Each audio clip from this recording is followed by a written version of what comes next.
Hi welcome to Arna's veg kitchen. ఈరోజు సామలతో vegetable bath ని చూపించబోతున్నాను.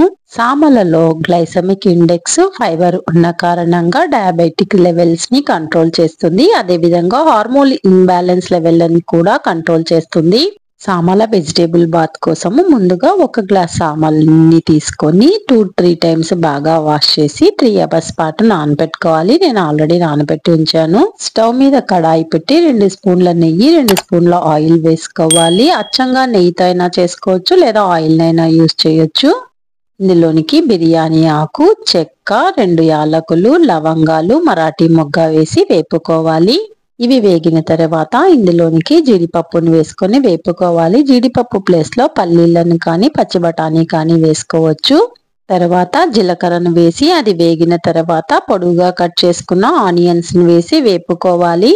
ఆనియన్స్ వేగాక అల్లం వెల్లుల్లి పేస్ట్ ని వేసి పచ్చివాసన పోయేంత వరకు వేపుకున్న తర్వాత ఇందులోనికి క్యారెట్ పీసెస్ ని, బీన్స్ ముక్కలు, క్యాలీఫ్లవర్ ముక్కలు, చిక్కుడుకాయ ముక్కలు, దొండకాయ ముక్కలను వేసుకోవాలి. వెజిటేబుల్స్ ఇవే అని కాదు, మీకు అవైలబుల్ గా ఉన్న ఏ వెజిటేబుల్స్ అయినా యూజ్ చేసుకోవచ్చు.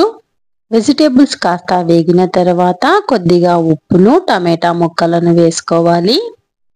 తర్వాత ఇందులోనికి 1.5 స్పూను సాంబార్ పౌడరు, 1/2 స్పూను కారం పొడిని వేసుకొని బాగా కలిపి మసాలాలన్నీ ముక్కలకు పట్టే విధంగా వేపుకోవాలి.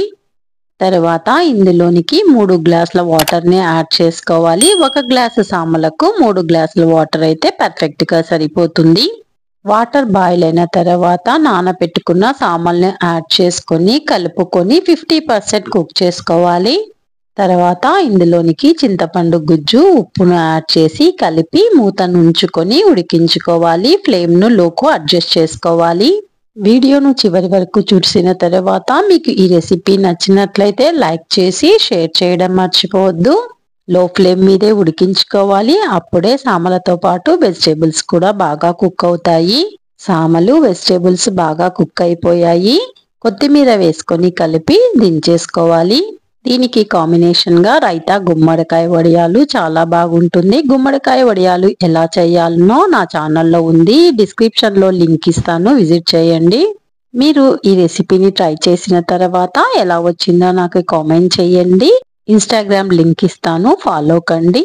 ఇంతవరకు నా ఛానల్ ని సబ్స్క్రైబ్ చేసుకొని వాళ్ళు సబ్స్క్రైబ్ చేసుకొని బెల్ సింబల్ ని నొక్కి యాక్టివేట్ చేయండి. ఫర్దర్ గా నేను పెట్టే వీడియోస్ అన్ని నోటిఫికేషన్ రూపంలో వస్తాయి. Thank you for watching.